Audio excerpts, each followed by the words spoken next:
The federal ఆంధ్రప్రదేశ్కి స్వాగతం. 2024 తర్వాత కూటమి ప్రభుత్వం ఆంధ్రప్రదేశ్లో అధికారంలోకి వచ్చిన తర్వాత నాలుగో పర్యాయం నారా చంద్రబాబు నాయుడు ముఖ్యమంత్రిగా పీఠం ఎక్కిన తర్వాత సరికొత్త విధానాన్ని, సరికొత్త పాలసీని తెరపైకి తీసుకొచ్చారు. పాపులేషన్ మేనేజ్మెంట్ పాలసీ అన్న సరికొత్త పాలసీని తెరపైకి తీసుకురావడం, ఈ పాలసీకి ఇప్పుడు తాజాగా పార్లమెంట్లో ప్రవేశపెట్టినటువంటి డీలిమిటేషన్ బిల్లుకి అవినాభావ సంబంధం ఉంది. ఈ రెండింటికి ఒక లింకప్ ఉంది. ముందస్తు జాగ్రత్తతోనే, ముందు చూపుతోనే తన మీద విమర్శలు రాకుండా చేసుకోవడానికి ఈ పాపులేషన్ మేనేజ్మెంట్ పాలసీని తెరపైకి తీసుకొచ్చారు. జనాభా ఆధారంగా ఆంధ్రప్రదేశ్ రాష్ట్రానికి డీలిమిటేషన్ ప్రకారము పెరగాల్సిన స్థాయిలో నియోజకవర్గాల సంఖ్య పెరగడం లేదు. దీనికి గతంలో అమలు చేసినటువంటి జనాభా నియంత్రణ ప్రోగ్రాంని పకడ్బందీగా ఎక్కడ లేని విధంగా నారా చంద్రబాబు నాయుడు అమలు చేసిన తీరే దీనికి కారణం అన్ని విమర్శలు వచ్చే అవకాశం ఉంది అని ముందస్తు జాగ్రత్తతోనే ఆయన మీద విమర్శలు రాకుండా చేసుకోవడానికే ఈ పాలసీని తెరపైకి తీసుకొచ్చారు. ఈ రెండింటికి ఉన్న లింక్ ఇది, అవినాభావ సంబంధం ఇది అని పెద్ద ఎత్తున రాజకీయ విశ్లేషకుల్లో, నిపుణుల్లో, రాజకీయ పార్టీల్లో పెద్ద ఎత్తున చర్చ జరుగుతుంది.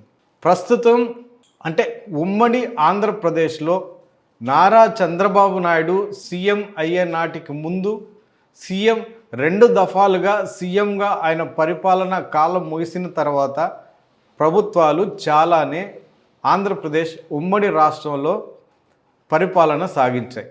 కానీ ఆ ప్రభుత్వాల కాలంలో అంటే నారా చంద్రబాబు నాయుడు హయాం 1995 నుంచి 2004 వరకు, దానికి ముందు కానీ తర్వాత వచ్చిన ప్రభుత్వాల కాలంలో జనాభా నియంత్రణ అనేది అంటే అప్పటికీ నియంత్రణ ప్రోగ్రాం కార్యాచరణ అమలు అవన్నీ ఉన్నప్పటికీ ఈయన చేసిన స్థాయిలో, నారా చంద్రబాబు నాయుడు చేసిన స్థాయిలో కఠినంగా అంత పెద్ద ఎత్తున, భారీ ఎత్తున జరగలేదు.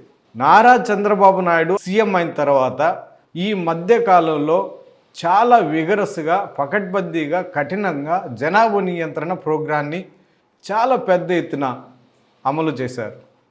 అయితే ఎందుకు అంత తీవ్రంగా దీని మీద దృష్టి సారించారు, ఎందుకు జనాభా నియంత్రణని ఈ కార్యక్రమాన్ని మిగతా కార్యక్రమాల అన్నిటికంటే ప్రతిష్టాత్మకంగా తీసుకుని పకడ్బందీగా, విగరస్గా ఎందుకు అమలు చేశారు అన్న దానిపై రకరకాల విశ్లేషణలు, రకరకాల అంశాలు చర్చకు వస్తున్నాయి. వీటిల్లో ప్రధానంగా నారా చంద్రబాబు నాయుడు ఎందుకు అంత కఠినంగా దాన్ని అమలు చేశారు అన్న దానిపై ప్రపంచ బ్యాంకుకు సంబంధించినటువంటి అంశాలను లింక్ పెడుతూ కూడా పెద్ద ఎత్తున చర్చలు జరుగుతున్నాయి. ప్రపంచ బ్యాంకు నుంచి భారీ ఎత్తున రుణాలు తీసుకోవడానికి, దానికి అనుగుణంగా పాలసీలను రూపొందించడానికి, ఆ విధంగా ప్రపంచ బ్యాంకు నుంచి దాని మెప్పుకు పొందుతూ రుణాలు తీసుకోవడానికి భారీగా ఈ జనాభా నియంత్రణ ప్రోగ్రాన్ని పెద్ద ఎత్తున విగరస్గా,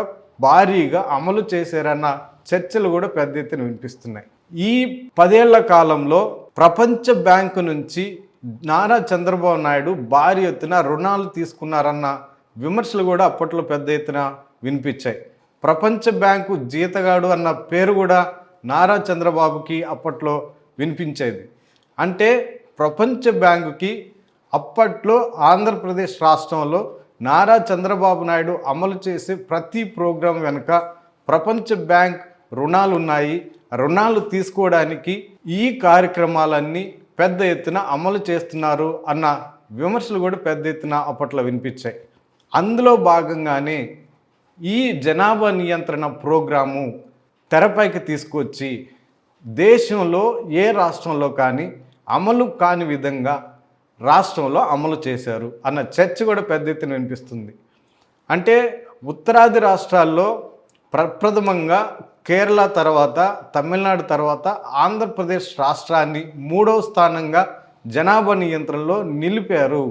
అంటే ఏ స్థాయిలో ఎంత కఠినంగా దీని మీద వ్యవహరించారు అన్న చర్చ కూడా పెద్ద ఎత్తున వినిపిస్తుంది. అప్పట్లో అంటే 1994 వరకు సంతానోత్పత్తి అంటే టోటల్ ఫర్టిలిటీ రేట్ 3.3% ఉన్నటువంటి టీఎఫ్ఆర్ రేటుని ఈయన అధికారంలోకి వచ్చిన తర్వాత 1995 నుంచి 2004 వరకు ఈయన అధికారంలో ఉన్న కాలంలో ఈ టీఎఫ్ఆర్ని దాదాపు 2.2% తీసుకొచ్చారు. అంటే జనాభా నియంత్రణ ఏ స్థాయిలో ఎంత కఠినంగా ఎంత విగరస్గా ఆయన అమలు చేశారు అన్నది విశ్లేషకులు చర్చించుకుంటున్నారు. అంటే ఈ జనాభా నియంత్రణని అమలు చేసే తీరులో దీనిని స్థానిక సంస్థలకు కూడా లింక్ పెడుతూ ఒకరికంటే ఇద్దరు పిల్లల కంటే ఎక్కువ ఉన్న వాళ్ళకి స్థానిక సంస్థల్లో పోటీ చేసే అవకాశం లేదు, ఈ అవకాశం కల్పించలేము, ఇద్దరు పిల్లలు ఉన్న వాళ్ళకే ఒకళ్ళు ఇద్దరు ఉన్న వాళ్ళకే స్థానిక సంస్థల్లో పోటీ చేయడానికి ప్రజాప్రతినిధులుగా ఎన్నిక కావడానికి అవకాశం కల్పిస్తాము అంటూ చాలా కఠినంగా దీనిని అమలు చేయడంలో చంద్రబాబు నాయుడు చాలా సఫలీకృతుడయ్యాడు అన్న చర్చ కూడా పెద్ద ఎత్తున వినిపిస్తుంది. అంటే ఆ స్థాయిలో అమలు చేస్తే అప్పట్లో 1994 వరకు దాదాపు 3.3% ఉన్నటువంటి టీఎఫ్ఆర్ 2005 నాటికి అంటే ఈయన ప్రభుత్వం దిగిపోయే నాటికి 2004 నాటికి ఆ టీఎఫ్ఆర్ 2.2% పడిపోయింది, దిగి వచ్చింది. అంటే ఈయన ఏ స్థాయిలో దానిని అమలు చేశారు అన్న చర్చ కూడా పెద్ద ఎత్తున వినిపిస్తుంది.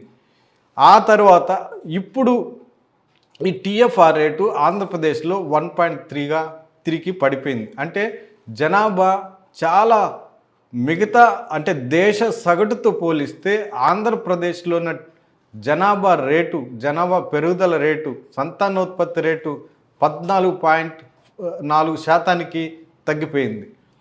దేశ సగటు దాదాపు 21.34% ఉంటే ఆంధ్రప్రదేశ్లో 14%కి తగ్గిపోయింది. అంటే జనాభా నియంత్రణ కార్యక్రమం ఒక పెద్ద అజెండాగా తీసుకుని దీనిని అమలు చేసిన తీరు వల్లే ఈ జనాభా టోటల్ ఫర్టిలిటీ రేట్ ఆ మేరకు తగ్గిపోయింది. ఇది ప్రస్తుతం పెద్ద ఎత్తున హాట్ టాపిక్గా మారింది.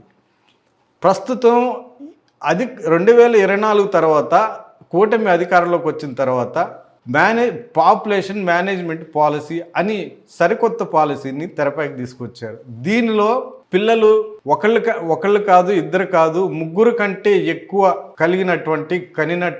పుట్టినటువంటి వాళ్ళకి ప్రోత్సాహకాలు అందిస్తామని కూడా ప్రకటించారు. 25,000 ప్రోత్సాహకం అందిస్తామని, దాంతోపాటు నెలవారీగా 1,000 రూపాయల చొప్పున వాళ్ళకి పౌష్టిక ఆహారం తీసుకోవడం కోసం ప్రభుత్వం ప్రోత్సాహకాన్ని సహాయం అందిస్తుంది అని కూడా ప్రకటిస్తున్నారు. అంటే ఈ పాలసీని తీసుకురావడంలో ఆంతర్యం ఏంటి అని విశ్లేషకులు చర్చిస్తున్న నేపథ్యంలో ముందస్తుగానే ఈ డీలిమిటేషన్ని ఆలోచన చేసి అప్పట్లో తాను అమలు చేసినటువంటి జనాభా నియంత్రణ ప్రోగ్రాం వల్లే ఆంధ్రప్రదేశ్కి ఆశించిన మేరకు అంటే మిగతా రాష్ట్రాలతో పోలిస్తే నియోజకవర్గాల సంఖ్య పెద్ద ఎత్తున తగ్గిపోయే అవకాశం ఉంది. దీనికి ప్రధాన కారణం నారా చంద్రబాబు నాయుడే అని పేరు వినిపిస్తుందని, దాని మీద పెద్ద ఎత్తున విమర్శలు వెల్లువెత్తే అవకాశం ఉందని, దాని నుంచి తప్పించుకోవడానికి ఈ పాపులేషన్ మేనేజ్మెంట్ పాలసీని తెరపైకి తీసుకొచ్చి జనాలని మభ్యపెట్టే విధంగా, జనాలని ఆ విధంగా మెస్మరైజ్ చేసే విధంగా నారా చంద్రబాబు నాయుడు సరికొత్త ప్రక్రియకి సరికొత్త ప్రోగ్రాంకి తెర తీశారు అన్న చర్చ కూడా పెద్ద ఎత్తున వినిపిస్తుంది.